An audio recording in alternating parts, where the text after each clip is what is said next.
I mean, we just all playing together, playing as a unit. Coming in, they questioned the secondary and things like that. So we feel like we got a lot to prove. And, I mean, it's only 2 games out, so, I mean, we can't really say too much about that. But, I mean, we'll know furthermore as the season goes on. It's going to be a pretty good test against turning Heisman winner and all the weapons they have. Yeah, it is, but I feel like we're going to be ready for it. I mean, to us, it's just another football game. I mean, they're ranked #1, but what's the difference between them and Georgia? I mean, it's the same thing. We're going to prepare the same. We're going to go out there and play our best to try to win. A year ago, Jameis wasn't quite a household name yet. Everybody knew he had skills. Seasons went on, he wins the Heisman. How's your perception of Jameis changed from a year ago? I mean, it hasn't at all. I mean, last year, we knew we had to come in and stop him. I mean, we knew he was going to be a playmaker. I mean, just from looking through the film and things like that, I mean, he's the same player. I mean, he's a great quarterback. He has a lot of weapons around him that he can utilize. And, I mean, we're just going to have to do our best to stop him and keep him contained. What's the thing that you can do best to maybe keep him contained? Is it keep him in the pocket? Is it the pressures you bring? Is it stopping an individual player? I mean, if we just play our best football, I mean, we'll be in good shape with keeping him contained. Just play our best football. That's all we have to do. I mean, just worry about Clemson and not worry about too much of what they do. We're just going to get our job done, and then we should be good. Last year, prior to facing Winston, you only had a couple of games to look at on film. Is it a much bigger help this year to have a full season's worth of game film to check out his tendencies now? Yeah, it's way better, being able to go back and watch last year's film, watch the 2 games they played this year. I mean, we can pick up on some of the things that he likes to do. We can pick up on who he likes to go to a lot. I mean, because they lost 2 key receivers to the NFL. So, I mean, really right now, it's real easier for us to go in and look at film and know what he wants to do, who he wants to go to on certain downs. I mean, who his key receivers are and things like that. They lost their taller receivers from last year. I mean, obviously, you're on the back end safety, but for you personally, does that give you a bit of an advantage against the guys they have in receiver? I mean, I wouldn't say that. I mean, they lost those 2, but they came in with some young players who's ready to play. I mean, we're just going to have to go in and play our best football, like I said earlier. I mean, at the end of the day, I mean, it's just going to be it's another game for us, another task that we have to go in and play our best against them. I mean, that's a good team. I mean, they're not as good as they were last year, but, I mean, they're still a championship contending team. Is there anything that Winston does that when you see it beginning to happen, you go, oh, no, here he goes? I mean, just him getting out of the pocket. I mean, if you can't keep him contained, I mean, he can do a lot of great things. And from watching last year's film and this year's the 2 games, I mean, he's becoming a better runner. He can get outside the pocket, make a few guys miss, and I think he does that better than he did last year. It looks like he's having a lot of fun. I guess the object would be just make it not so fun for him. Oh yeah, definitely. I mean, playing football, you gotta have fun. You can't be too stressed out, with what you got to get done. So I feel like if we go out there and we just take away the fun from him, make him stress a little bit, get chippy with his own teammates, I think we'll be in good shape. The front 7 for you guys, they have all the guys returning, a lot of potential and all that. It sounds like you guys in the secondary are like, hey, don't forget about us. We can do things too on the team. Oh yeah, definitely. I mean, they're talking about the front 7. We want them to talk about the whole defense. And right now, it's all about the front 7 that the media wants to talk about.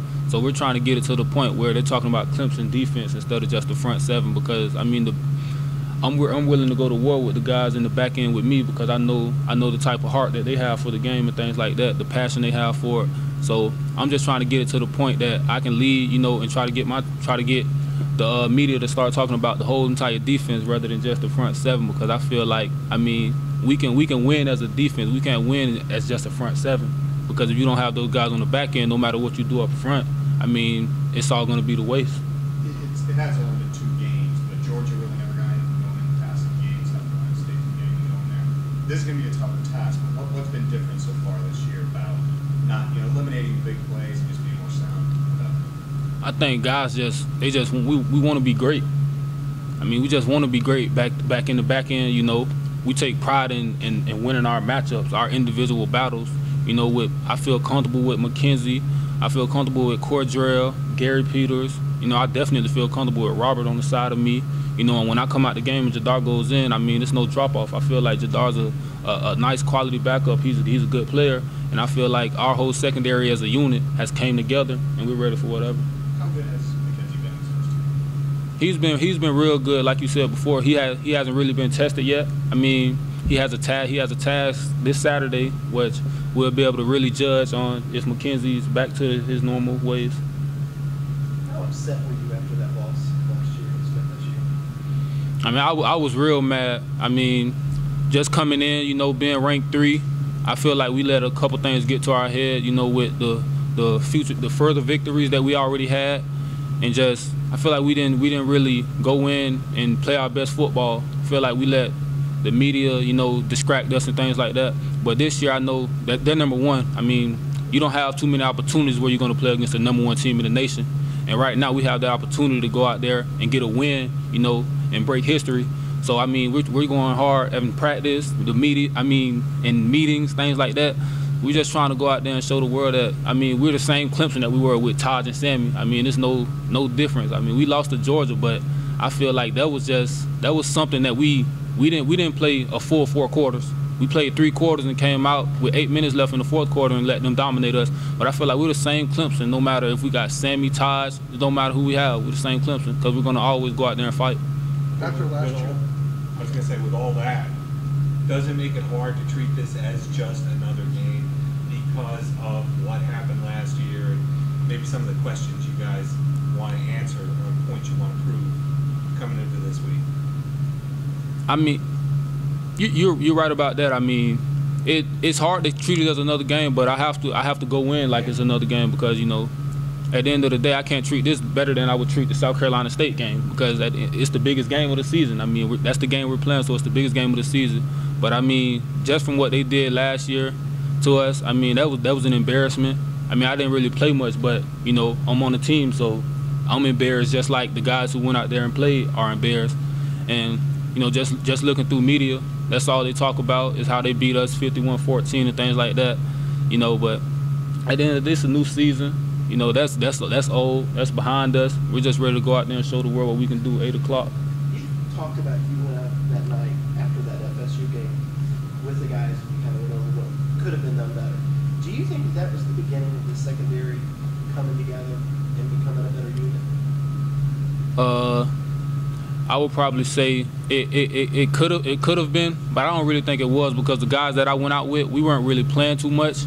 You feel me? It was just a group of friends, you know, and we just was able to observe the game because we weren't really in, so we were able to observe the game, and, you know, see what we could have did better. I feel like we kind of made our turning point over the summer, you know, with doing 7-on-7, and guys we started like molding together and things like that, and guys went to becoming better friends than we were last year because, you know, last year it was really upperclassmen, you know, underclassmen, we were just getting in, so it really wasn't too much of that relationship. But now I feel like everybody's gelled together and we have a real great relationship in the secondary. Did you grow up in Miami? Did you grow up in Miami? Yes, sir. So you grown up not liking Florida State? Yeah. That make this more fun? Yeah.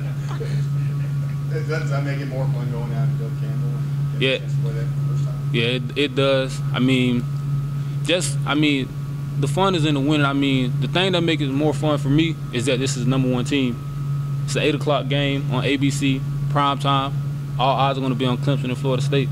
So, I mean, what we go out there and do, that will set a foundation for us through the rest of the season. I mean, because we slipped against Georgia, so we go out there and show the world that we're a good football team, and that was just a bad game. And I think that does a lot for us, you know, with going on further through the season. A year ago during the summer, everyone picked Clemson on the ACC, figured Florida State just a little bit off the radar. Their guys are kind of like, that's okay. Let everyone talk about Clemson, and we'll show them. Is almost the opposite this year for you guys? Where Yeah, it is. You know, they came in preseason ranked 1. You know, they had us ranked 16. We felt like that was a slap in the face from coming off just beating Ohio State, finishing in the top 10. I mean, we felt like that was a slap in the face. I mean, they just kind of blew us off, even though they won a national championship. But, I mean, this is a new season. Those guys are gone. This is a new team. So, I mean, they're basing it off what they did last year. But I mean, right now, you know, we lost Sammy and Taj, but we're the same football team, like I said before. Nothing has changed. We still have that same hunger. You know, we still want to go out and be the best team on the field. And I feel like we have the opportunity to do that and show that we're one of the best teams in the ACC, if not in the nation, against FSU, who's ranked 1. A lot of first-year players, guys that are just emerging, particularly on offense, skill position guys, that you guys have got to count on this season in this game. What's your level of confidence in guys like Scott and Gallman and Choice, and with J.J. McCullough finally beginning to show how he can play? I'm confident in all those guys because, you know, I'm with them 7 days out of the week. You know, we're putting work in together on the practice field. I'm confident in what those guys can do, you know, just from seeing them. I mean, a lot of them hasn't had the opportunity to go out there and show what they can do, but I see it, you know, because I'm practicing with those guys, and I know what they can do. So I got a lot of confidence in them that they'll go out there and get the job done, just like as well as they have confidence in us that we'll get the job done on defense. That rotation with Jadar going into the season, I guess a lot of people thought you'd be taking a lion's share of the snaps with him. I feel like it's kind of taking a load off your shoulders a little bit, not having to carry as much. How you respond to that? I mean, if I was playing 80 snaps a game or 50 a game, I mean, it really wouldn't matter to me because I feel like every down I have to go and give my all, no matter if I was getting a break or not. I mean, I'm just going to go out there and play my best game. Do you feel like it makes you maybe better per snap in terms of the ability to focus, give the requisite energy to the play and all that, because you know that somebody behind you can spell you if necessary? Yeah, it does. I definitely feel like that, you know, because last year when I came in and stepped into that role, I felt like I had to play, you know, no matter if I was tired or not. But now I feel like I'm in a position now where if I get tired, I'm not afraid to tap myself on the head and tell coach, get Jadar in, because I feel like Jadar's going to go out there and do the same thing I was doing, you know, with not giving up big plays, you know, making plays, doing things like that. So I feel like I kind of have a little breathing room, but when I get tired, but I mean, it's the same thing, you know. All set.